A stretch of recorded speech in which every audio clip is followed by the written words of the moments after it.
Promotion में reservation cancel करके bill फाड़ने की बजाय SC ST के साथ OBC के भाइयों को भी प्रमोशन में रिजर्वेशन का लाभ दिलाने का काम करता।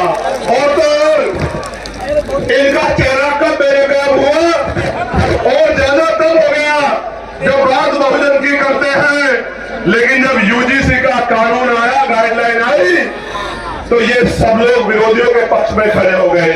ये बात बहुजन की करते हैं और गुलामी 15% लोगों की करते हैं। ये जो बहरूप ये घूम रहे हैं, मैं इनकी बात कर रहा हूं।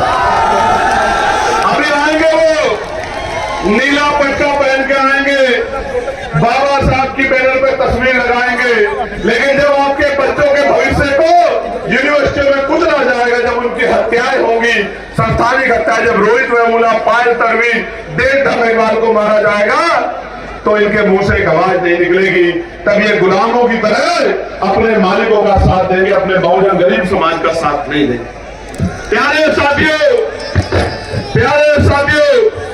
आपको भी कमर कसनी है कि अपने बच्चों की हत्या नहीं होने देनी है। और मैं आज इस मंच से कहना चाहता हूं कि UGC की गाइडलाइन तो लागू होकर रहेगी, उनको कोई रोक नहीं सकता। मेरी बात को क्योंकि मैं कल भारतीय जनता पार्टी के वर्तमान सांसद को सुन रहा था और बहुत सही बात कर रहे थे। वो ये कह रहे थे क्योंकि उनको एहसास है कि अगर SC ST OBC का विरोध करेंगे तो MP MLA भी नहीं बन पाएंगे। ये लोग 15% से कोई MP MLA नहीं बन सकता है।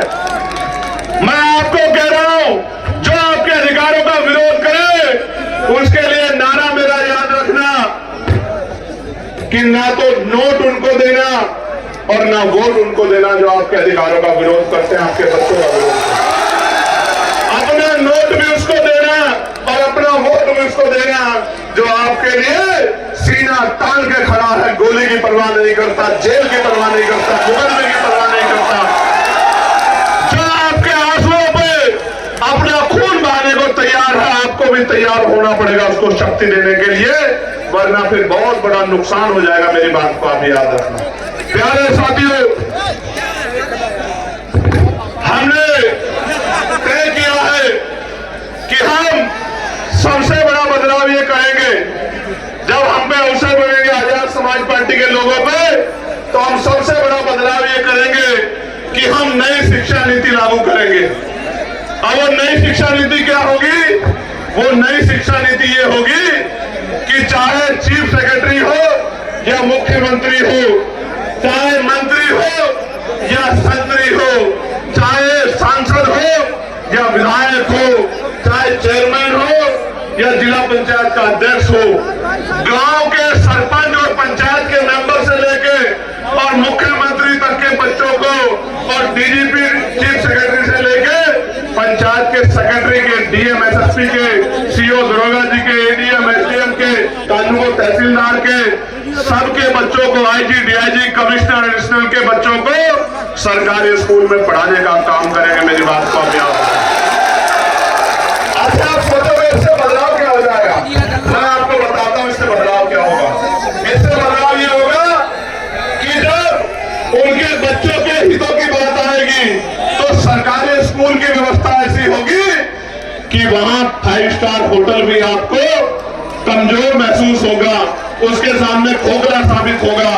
क्योंकि जब एक स्कूल में एक ही टेबल पे जिलाधिकारी का, SSP का और किसान मजदूरों का, हम गरीबों का बच्चा बैठेगा तो टीचर भी टाइम पे आएगा, कमरे भी अच्छे होंगे, साफ सफाई भी होगी और पढ़ाई भी अच्छी होगी। तभी जाके गरीबों के हिस्से में जो है अच्छी जिंदगी के सपने शुरू होंगे। प्यारे साथियों, हम हेल्थ पॉलिसी में बदलाव करेंगे।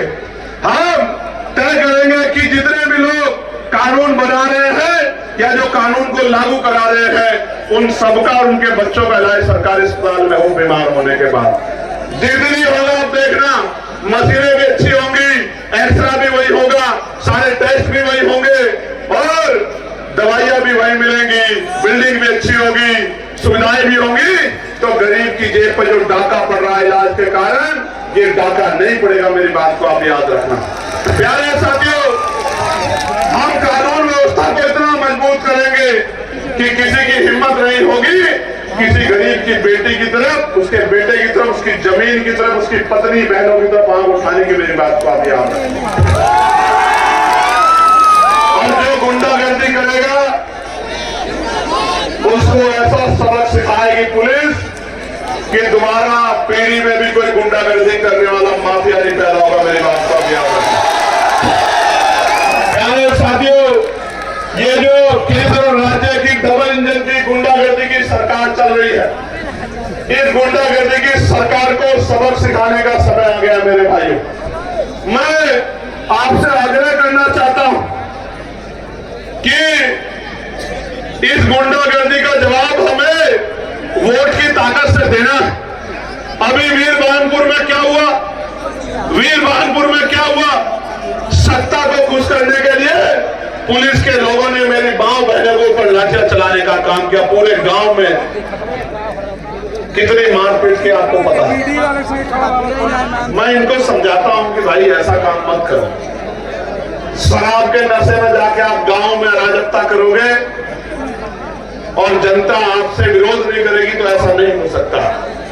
इसलिए मैं इस घटना का संज्ञान लूंगा और जो अन्याय वहां हुआ है लोकसभा में, अब 9 तारीख से जब लोकसभा चलेगी, उस अन्याय को देश के प्रधानमंत्री के सामने दिखाने का काम करूंगा। उनको बताऊंगा कि उनकी सरकार किस तरह की गुंडागर्दी उत्तर प्रदेश में कर रही गरीबों के साथ। ये जो धर्म की बात करती है, महापुरुषों के सम्मान की, भारतीय जनता पार्टी की डबल इंजन की गुंडागर्दी वाली सरकार मां अहिल्याबाई होलकर का कितना अपमान किया। उनकी मूर्तियां तोड़ तोड़ के जो है वो फैला दी और जो नौजवान संघर्ष करने गया उनको लाठियों से पीट के जेल में बंद कर दिया। इतनी गुंडागर्दी कर रही है सरकार। प्यारे साथियों, काशी द्वार बनाया जा रहा है बनारस में, एयरपोर्ट के पास 16 ग्राम सभा की जमीन को बिना मुआवजे के छीनने का काम कर रहे हैं। सरकार का काम लोगों को घर देना होता है, जमीन देनी होती है, जमीन छीननी नहीं होती। लेकिन उत्तर प्रदेश की गुंडागर्दी करने वाली सरकार जबरन लोगों की जमीनें छीनने का काम कर रही है। प्रयागराज के फूलपुर के चकिनौता मुकुंदपुर गांव में जबरन जमीन अधिग्रहण की जा रही है और किसान आंदोलन कर रहा है। और किसान तो ये भी कह रहा है जान दे देंगे लेकिन जमीन नहीं देंगे। आप ये देखो किस तरह से किसानों को, मजदूरों को नोचने का काम ये सरकार कर रही है। प्यारे साथियों, फतेहपुर जिले में मनरेगा कर्मियों को 6 माह से बाने देने मिल रहा है क्योंकि नया जी राम जी कानून लाके इन्होंने 40% पैसा सरकार को, राज्य सरकार को देने कहा है और राज्य